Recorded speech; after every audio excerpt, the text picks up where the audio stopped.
Pinapapreno muna ng halos lahat ng senador ang implementasyon ng Public Transport Modernization Program.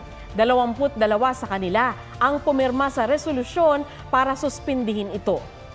Mismong si Senate President Cheese Escudero ang nagrekomenda ng ihain ito para ipatigil muna ang programa habang hindi pa nare-resolve ang ilang issue ng mga jeepney driver at operator. Marami pa raw kasing hindi nagko-consolidate ng prangkisa at problemado sa pambili ng modern jeepney.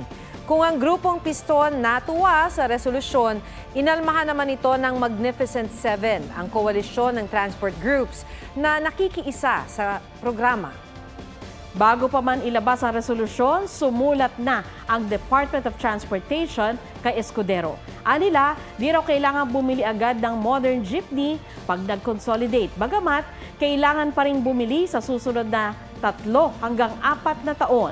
Di rin daw kailangan na imported dahil may local modern jeepney na compliant sa greenhouse gas emission.